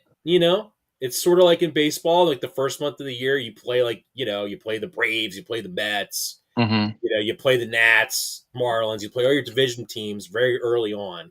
mhm, I kind of like that because then it's like you see who's got the tiebreakers early on, like who's got mhm. the advantage, and then it adds more weight to I think those like in conference games, and unfortunately out of conference games have the least amount of you know There's a lot of interdivision matchups in week 1, more than usual. Eagles, Cowboys, Chiefs, Chargers, Giants, Commanders, Buccaneers, Falcons, Bengals, Browns, 49ers, Seahawks, Lions, Packers, Vikings, Bears. It's a lot more than what it usually is. And I can I tell you think why. doing I can that, tell you why. Another reason they're doing that too. I think it's a free storyline. Well, I think there's that, but I also think too, like these teams, especially the established teams, you're familiar with your rivals more than you are with other rando teams, you know? Mhm. So I think they're trying to get better football the first couple weeks because me and our I was cousin gonna say this Joe, too. me and our cousin Joe, I was like, slop week one slop week, Right. tons of penalties, lots of like silly turnovers, you Offenses know. aren't totally in rhythm, and everyone's like, "Oh, is." I mean, and we even fell for this too a little bit last year, where it's like, "Oh, it's so much harder to score now. Like the defenses are so much better than the offenses." And then all of a sudden, the 40 games started breaking out or whatever. But it takes some time. It warms up to it, Well, man. it's It's like when gotta. the Eagles had they went to Tampa, everyone was freaking out. I was kind of like I was pissed, but I was like I did say before the season started it's going to take the Eagles a little bit with their new coaching staff before they start really get going. I didn't know Right. they're going to get going the way they did, obviously, when they won the Super Bowl, but like No, it took some time. No, grant. Okay. it's gonna take time. Yeah. Yeah. But listen, man, I'm excited for that matchup. I think that'll be a very, very fun environment, and like the NFL said, like that'll be as about as good a hatred level as you'll get because the season hasn't started yet. So, you're both 0 and 0. The winner's going to be 1 and 0, and it's going to be a long time before that week 2 game. And if the Eagles playing the Chiefs week 2, we'll get in the schedule next week or whatever. But huge Well, it'll be more implications Eagle for the Eagles centered. to It win. will definitely be more Eagle centered next week.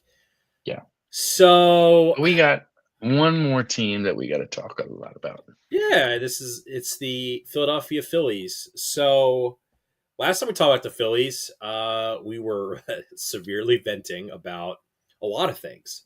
It Their was just offense, frustrating. yeah, their offense sucked. Um, their center field was obviously it's like a gaping wound. Um, Since then, guys though, just weren't hitting. Like that's just I mean I hate this. They just were not hitting. yeah, and since then, they went on, like, an offensive heater for a while there for a few series. They've all of a sudden become 1.5 games behind the Mets for first place in the NL East. The pitching staff's still been good. Jordan Romano, I've told you I was high on Jordan Romano Oh, 2 here we weeks go. ago, Here we go. and Here I've we been go. nothing but vindicated, man. Look at him go. He's been God. pitching wonderfully since It the pains me to blowout admit when outing. you're, it pains me to admit that when you're right on this show. Listen, when I'm right about something like that, I am so happy about it because damn it, everyone was getting on the signings, and the signings have been plenty fine. Max No, I Kepler is was what he listen. is. I was okay with Kepler and Lazardo when little Dicky got lit up that one day. I'm like, damn, bro. I feel like we just took 8.5 mil and just throw it into the friggin' Listen, dumpster I and was lit it on hopeful fire. because the velocity was up, and I was like, all right, he's clearly tipping. Something's happening, and dude, he's been dominant. Like he's been trusted to close games. He's been trusted to get big leverage outs, and he's been getting them at high clip. He's been great. So yeah, very happy with that at the moment. Orion Kirkering has looked better as of late. Alvarado continues to look dominant. Yeah, they like you said, they were hitting. They were hitting. The power curve kind of came around for some guys, like mainly Schwarber. Started to turn up a little bit, Yeah, but then the Kyle last Schwarber potentially MVP tying on chatter. pace to tie Ryan Howard's single season franchise record for most home runs in a game is pretty crazy. Yeah, yeah, he's getting there.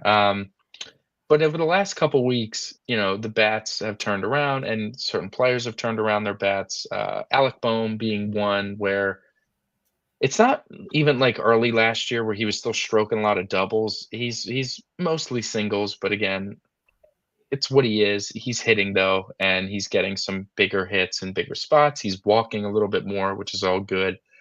JT Realmuto is in the middle of a pretty good streak at the moment. He's hitting fairly well, which is always nice to see. We always say they're a team of very streaky players, and you just got to have the right things at the right time. But the bats as a whole, what's something that's been encouraging to see with this guy is Nick Castellanos, where he's in the middle of a cold stretch. Like as we speak, he's not been hitting super well. However, his cold stretches are looking a lot different than they used to. Nick Castellanos of 2022 and 2023, and then the beginning of 2024, his cold stretches were like the worst thing I've ever seen in my life. Like it was, this guy is never getting a hit. He is an automatic out and usually an automatic strikeout. It's an awful, awful, awful time. But he's in a cold stretch for about a week and a half, almost 2 weeks now, but he's still hitting like 270. And, his old cold stretches, he'd be barely creeping around 200. And the fact that his cold stretches are just a little more consistent, where he's still working pretty decent at bats and getting hits out of it, can't complain about that at all. Trey, since coming back home, has been struggling a bit. He was really, really hot with his little singles. Bryson Stott's definitely cooled off a lot as well, which that to me just feels like he was getting a little lucky during his hot streak. But that's just me being the critique of Bryson Stott that I am. Um, but they've been hitting as a whole. They continue, which is encouraging, even if it's against bad teams or not. They continue to kind of scratch and claw and fight at the end of games. They did it in Tampa when they went down, and they came roaring back to tie it and then eventually win it in extras. Doing it again last night after getting a 1-0 lead, not getting more with runners on and scoring position. Ranger gives up the 3-run home run, but then, an inning or so later, you answer back with a 4 spot, and then you add a couple more even after the fact. And granted, the Pirates are terrible, one of the worst teams in baseball. However, it's encouraging that, you're taking your walks. Even though you got walked a ton, you're taking them. You're not expanding in a tight spot. You're letting them walk you and letting them, gift you those runs and not just rolling over and dying in games. Like Well, all that's the year they've point, been though, doing it. Michael. Why are we like, Dodgers are down against a bad team. Otani hits like a 3-run bomb to go ahead, like in the bottom of the eighth, and no one's like, LOL, Dodgers suck. Look at them struggling against the No, Rock. it's like, oh, the Dodgers. No, exactly. So and it's exactly what fans wanted to see. I don't know. Fans were like, oh, what were fans complaining about? They're chasing too much. Well, fans They're, were complaining that when they would get deep into games last year, especially during their collapse, that they would just die. yes, and it was like they're striking out too much, and and all this sort of stuff. And then you take a, glimpse at strikeout rate across Major League Baseball as this loads. Give me a moment. They're the eighth best in baseball in striking out the least amount, like eighth lowest strikeout rate in all of baseball. And then let's pull up a walk rate. They are fourth best in walk rate. So I don't know, man. Maybe the offense is good. And honestly, if I had to point a problem with their offense, it's their power. They don't have a ton of power at the moment. And, you know, Bryce looks like he might be heating up. He's getting some bloop singles. So when things start going his way, it looks like he's going to start a turn and things will be going for the better. But yeah, they've been pretty encouraging. There's been one part that looked encouraging for a little bit and then stopped looking encouraging and actually looked horrible and is now on the IL, and it's Aaron Nola. So, had the really good outing, had like the fine outing against the Mets, then had the really good outing against the Diamondbacks and Cubs back to back, which are two of the best offenses in baseball, and he looked as good as he's ever looked. Um, was like against the Guardians, like it was fine, and then he gave up a couple homers, and it was like okay, and then had obviously probably his worst start of his career against the St. Louis Cardinals on Wednesday, and then they put him on the IL with a right ankle sprain that they said he suffered before his Cleveland outing, which you know, is it real? Is it not? Does it matter? I don't know. I think it's more so like they just kind of need to get his head off of a start for a little bit, which is probably a good thing.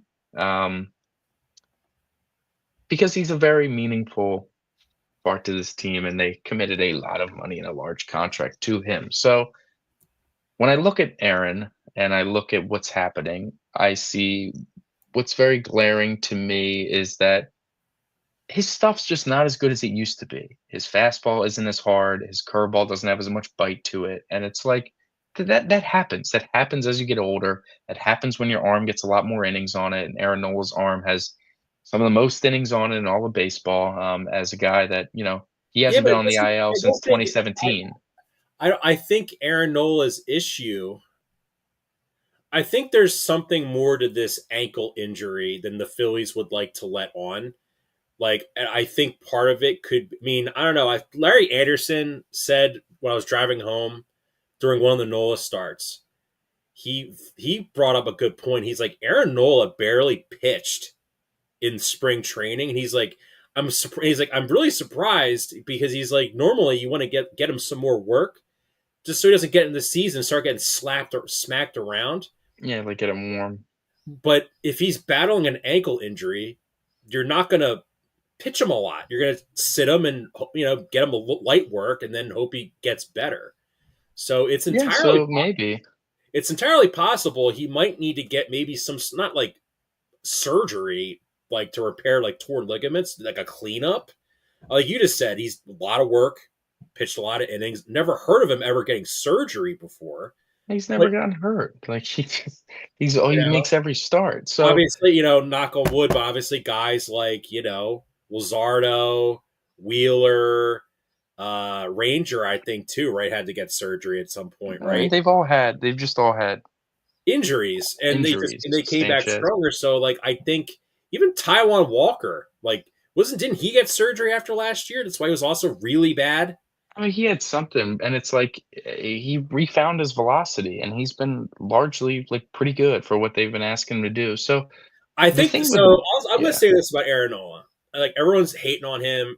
Yeah, I get pissed off too. I was like shocked, a little surprising. But dude, if Aaron Nola needs surgery or if he needs something that might cost him 2 to 3 months with this hmm rotation depth that they have, combined with Mick Abel in AAA, finally looking like he can be a major league pitcher, hmm Andrew Painter, the best pitching prospect in baseball. hmm You know, he's the best pitching prospect of the last 3 years, not named Paul Skeens. hmm Ranger Suarez now back on the big league club. Michael, I think the Phillies can afford whatever Aaron Nola's issues are. You need to get them resolved, and he's not going to get it resolved by rushing him back and leaving him long in the games. I'm a this is the only real critique I have of Rob Thompson. I think he's done a good job now managing the bats, playing certain guys. Now he's got Weston Wilson back, playing him against lefties, getting Edmundo Sosa reps, knowing when to play Bohm, knowing when to play Brandon Marsh. I think he's finding that like in the lineup. I think he's kind of discovered it. The last start, sitting Aaron Nola back out there when he clearly doesn't have it, when you know that he's kind of an emotional guy, to basically go get smacked around more, like that to Yeah, me. that was dumb because you had enough pitching in the bullpen to get through that game. Like you used your horses in the first game, but it's like you had, Joe Ross and Tanner Banks if you wanted. Like you had guys to get you through the game. I don't know. That was dumb. I agree. And like it's sort of like in hockey when you got your goalie that's getting shelled and he's battling an injury, you'd leave him out there to keep getting shelled. Right. It's just dumb. So yeah, I think there's something there. I don't know. I do think whether it's due to an ankle or whatever it's due to, his stuff has just gotten worse. It has over the years, and like this year is especially. So, when your stuff gets worse as a pitcher, you rely a lot more on command. And when Nola has his command on, he looks really good. Like the Cubs start, like the Diamondbacks start. Those were great starts that his command was on and he was surgical and it was as good as we've seen. And then we see a start like the Cardinals start where the command's off and now the pitches are like fastballs or meatballs right over the plate. They're getting cranked. They're changeups that are hanging if he misses his spot. There are curveballs that are hanging that he misses his spot. And when your stuff isn't as good and your command's off, it's batting practice. Look at guys like Zach Wheeler, Jesus Luzardo, Christopher Sanchez. When their command is off, what happens? What do those starts look like? They look like a few extra walks here and there. They don't go as deep into a game, but it doesn't look like they're not getting killed. They're not every ball isn't being hit over 100 miles an hour. Like Nola had like it was the third inning and he had 9 balls already hit over an exit velocity over 100 miles an hour. Like that's bad, man. That is straight up batting practice. And what Nola what's happened to Aaron Nola is that, what's made him so good throughout his career is he's always had elite stuff. He's never been a high velocity guy, but his two seam has crazy run on it. His curveball's been one of the better pitches in all of baseball, and he's been nasty because of it. His stuff at this point has regressed to what I would call like Ranger Suarez level stuff, which is still good, by the way. It's not like Nola has nothing in the tank. It's still good stuff like Ranger has.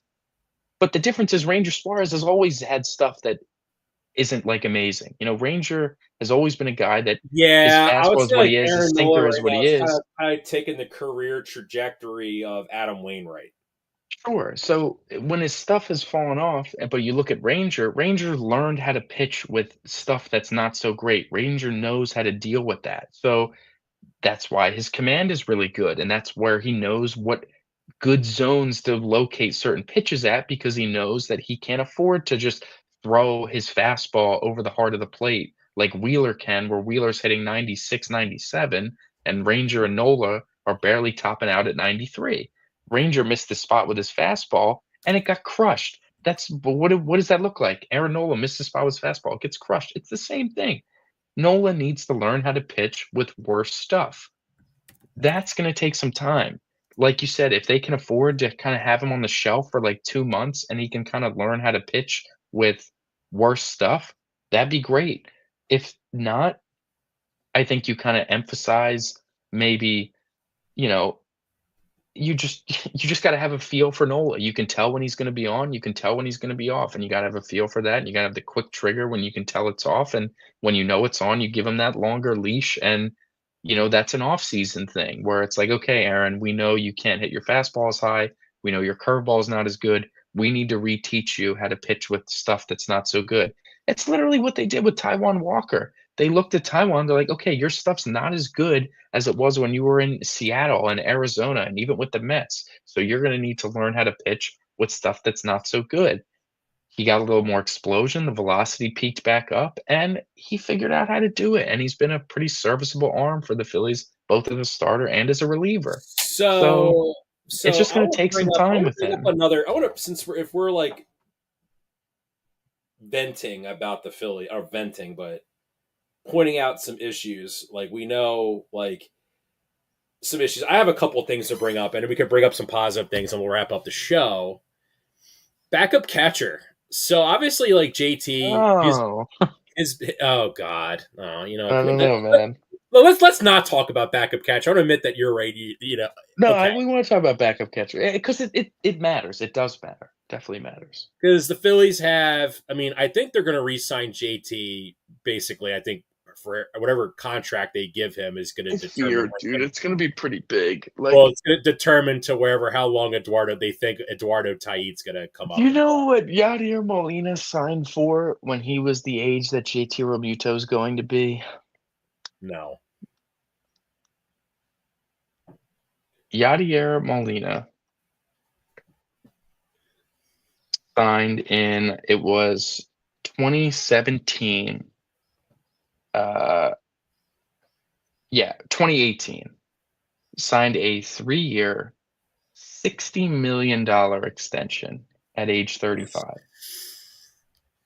Yeah, but Yadi Molina was John Yadi Molina in worse than 2018. JT Real Muto was at Yes, that age. yes, he was, John, and that is my fear Who the hell is is that going to give JT Real Muto a large contract? No one gives big contracts to in catchers, Michael. 28 in 2017, Yadier Molina had a 751 OPS, which we remember the juiced ball era. That's an OPS plus of 96. He was a below average hitter. He Yeah, was an but you can't go all-star, into but a that's contract because of fan vote. negotiation and say, "Oh, we rigged the baseballs." Like you can't say that. No, but it's like you compare him against the rest of the league, and it wasn't good. And it's like, was a below average hitter, and then in 2018 had a fine year, was about a league average hitter and a good defender. You can't super complain about it. But then in 2019, the fall off, here's his OPS plus numbers. The first year of the new contract was 103. Second year of the contract, 87. Third year of the contract, 83. And then he signed another 2-year extension after that, by the way, for or he signed 2 one-year deals after that for 9 million and 10 million, where he was one of the worst bats in all of baseball, I will say. So I think we need to I think the JT contract's not gonna look as cheap as I think we thought it was at first, but all that being said, I do think they're gonna try to keep JT if they want to. I just hope it doesn't limit them in getting some other guys. But anyways, make your point about the catchers. Yeah, so I think Rafael Marchand should probably be playing every day in AAA because he can't handle being a once a week player, which I think makes a lot of sense. I think a lot of people thought they were going to split more between JT and Marchand because JT's old, like you said, older. Clearly, the, the Phillies know how important he is to the handling the pitching staff, and yeah, Well, I I will say think this. I think the fans, you know, Rafael Marchand's just not very good. And I think his major league stats that were very small sample sizes that was like, oh, like this guy's so much better than Stubbs. And then you look at like he's played 218 games in AAA, Rafael Marchand, 876 plate appearances for an OPS of 656. Like that's this is who bad. he is. This is who he is. This is who he is. It's not like listen, the Phillies since kind of, getting Bryce Harper and especially since like the new kind of brain trust, John, the Phillies aren't stupid. Like they're not that dumb. They make some questionable decisions, but they're not like inept to the point where they have some really crazy good hitting backup catcher just withering away in the minors for the sake of the vibes guy Garrett Stubbs. Like, no. The truth is that My take is that like they Marchand doesn't have any options left. That's the only reason he's on the team, and Garrett well, Stubbs is. who's gonna pick if they who's gonna pick him up if he Well, that opts? was the thing before the season, the way people were talking. I remember watching a Phillies Blue Jays spring training game, and Blue Jays announcers are like, listen, the Phillies have some decisions to make with the backup catcher, but if they decide to go with Garrett Stubbs, they'll have to DFA Marchand, who has no options. And this is a guy that, the Blue Jays and some other teams could be interested in as a potential, catcher for a team that maybe doesn't have a, you know, definitive starting catcher, basically. So before the season started, I think there was legitimate concern that he would get poached. So the Phillies are like, you know what? We're not going to risk that. We're going to have him on the team, and Stubbs has options, so we'll option Garrett. And when the time comes, the time comes. Garrett Stubbs has like an 880 OPS in AAA. Marchand's been pretty putrid and making poor base running mistakes as well. Like it's mental stuff as well as he's just not a good hitter. I think when it's time for Andrew Painter to get called up, I think they're also going to DFA Marchand and call up Stubbs because not only is it like, you know, Painter's like Garrett Stubbs, there's I think a small fraction of like a good thing that they want Garrett Stubbs catching his starts in AAA as well to kind of build some familiarity with a guy that they would feel comfortable with having on the major league squad. So I wouldn't be surprised if when Painter gets called up, they also call up Stubbs and DFA Marchand. And then when like Painter makes his outings, they aren't like super afraid to have say Garrett Stubbs catching him in those games too. All that aside,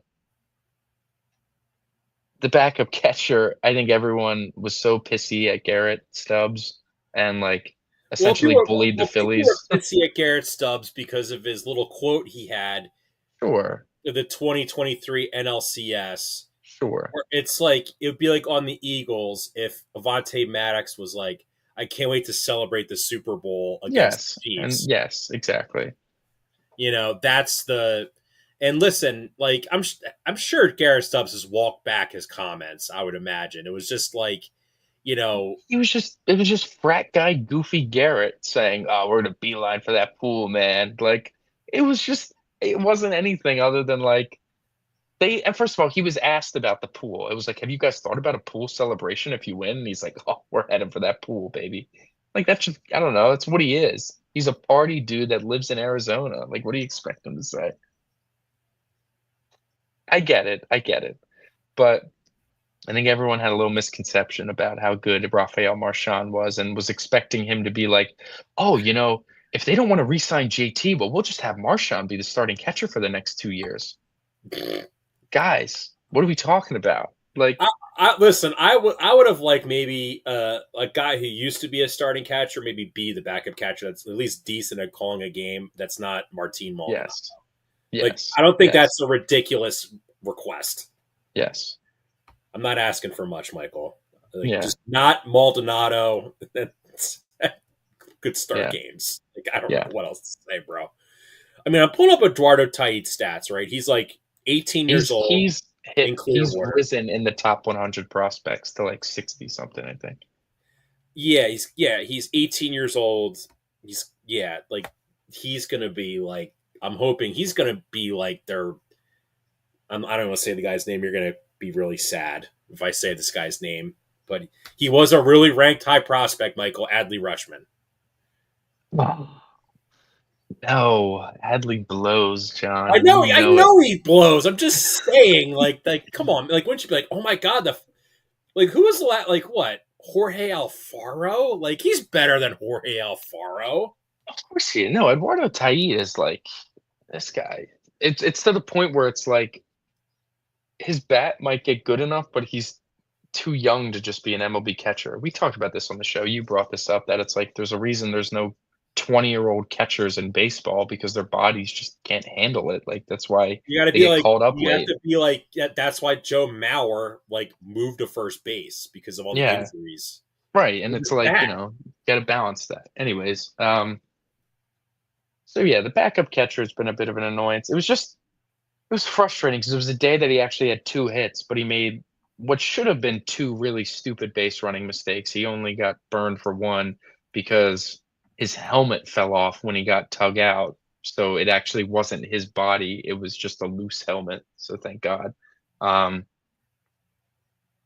but overall, I would say I'm pretty optimistic on the Phillies at the moment. They're sitting a game and a half out of the division. The Mets are playing the Yankees, and the Phillies are playing probably the two worst teams in baseball the next two series with the Pirates and the Rockies. So if there's ever a time for the Phillies to jump into first place, it's probably this next week. Again, it's May, so you can't win the division in May. Uh, but I'm encouraged. I'm hopeful. I'm believing in the guys. I know I see what it is going to look like if the Phillies are going to go on a run, like we all want them to. I know what that's going to have to look like, and I Yeah, think this is kind of what it is. I want to just before we wrap up, I do want to talk about the bullpen. Like, obviously, Jose Alvarado is Perfect. not well. He's been very good. He's been very good, but dude, watch some of his outings. It is like a roller coaster. Yeah, this And is. I was looking at some Jose stats since he's gotten here and like looking for the best stretches of time. That stretch from the end of 2022 into the beginning of 2023, that guy was like virtually unhittable. It was like 40 innings of like 2 runs allowed. Like it was stupid. Um, and then he got hurt and like, some issues, whatever. Since then, this is easily the best version of Jose Alvarado that we've seen. It's not that version, but it's as close as we have to it, where some outings he's just going to be a little wild, a little off.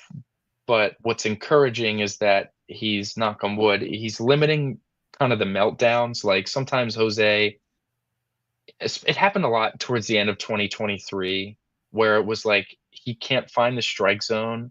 So he's taking the velocity back and he's just kind of grooving 98 down, like 97, 98 down the middle. And it's like, I'm looking at the tweet you sent me. Sorry. yeah, he's just grooving 97, 98 down the middle and hoping that they hit into outs. That's what his outings, like his bad outings would be like, okay, I don't know what's going on. I'm just throwing it. taking velocity off. I'm throwing strikes. I can't walk in runs. And if they hit it, they hit it. And now it's like, even if he finds himself in a jam, behind an account, whatever, he's confident enough in his abilities to kind of get back in the strike zone and find something. Last night, great example. They try to bring in the call up Robert, who will be sent down for McAble. They try to call him up, get him an outing. They're up 5. He can't find the strike zone. It's pretty putrid. It's unfortunate they got to bring in Alvarado. But what does he do? He So they're comes going to up bring up Mick against Abel, and they're not going to bring Taiwan back out to start. McAble starting Sunday. Oh, okay. Oh, did you miss this? Oh my goodness. I would have brought this up when we talked about Nola. I thought you knew. So I did not Aaron know. Nola being on the IL opens the door. They're going to have Mick Abel make his start on Sunday. He's make his major league debut on Sunday against Paul Skeens. Skeens. Yeah, that's going to be By a the great way, one. even though they're playing the Pirates, the tickets for Sunday are the most expensive all season, I think, besides opening day. Well, that just shows how much pull Mick Abel has, man. Like now listen, people want to see Skeens. I get it. I do think here's the funny thing though. Mick Abel was a top 100 prospect for the Phillies. It wasn't like he was some. So long ago though. Like it was really a long time ago where it was like, all right, Mick Abel's the future. And then it was like, all right, this guy sucks. And now it's Well, like, no, it's like okay, he's good Andrew again. Painter came around. You're like, you just Mick Abel's a Well, complete afterthought. Painter came around, and at the same time, Mick Abel, his ERA was living at like 6, and it was like, okay, every time, because that was the issue. Mick Abel would pitch really well in He Double was A. the first Dombrowski first draft pick. Yeah, he would pitch well in Double A, and then he'd get called up to Triple A, and Triple A baseballs are different than Double A baseballs, and he would struggle. He would struggle in Triple A with the new baseballs, and he couldn't, he just couldn't pitch. And he's been excellent, really, in Triple A, and definitely deserves to be called up with the pitcher going on the IL. I think with Taiwan, I think they found a nice role for him where if he's got to make a spot start, he's got to make a spot start. But if they don't have to, you have enough starting pitching depth that you don't have to do it. You can just have him be like a reliever that in a mop-up situation or whatever, he can throw 3 innings. I mean, that Rays game was perfect. Christopher Sanchez throws 6 innings or Ranger, I forget, through 6 innings, a scoreless ball. Phillies are up like 7-0, and Taiwan Walker throws the final 3 innings of the game and gets 7 strikeouts and was dominant. It's like that's perfect. That's valuable in the regular season. That's valuable in the playoffs. And I think they kind of want to just keep him in that role because that's what they view for him for the rest of the year, and they don't want to keep switching him in and out of the rotation. So, if McAble goes out there Sunday and is struggling, yeah, I'm sure we'll see Taiwan to carry a nice little bulk of the innings there. But if not, hopefully not. You'll see. Yeah. Yeah. So that's our show for today. We're gonna go way more in depth about the Eagles schedule. I don't want us to talk about. There's always some quirks to the Eagles schedule. Hmm. We'll get into like no back-to-back home games, 5 non-Sunday games. Uh, Rest before road game. Like there's some good quirks and bad quirks. More bad than good, I'd say, but they definitely have a pretty large good one, I would call it. But that's all for next week. By then, I don't think a ton will be happening in the sports world. So, yeah, well, we're gonna get more. Like, look, we got playoff puck.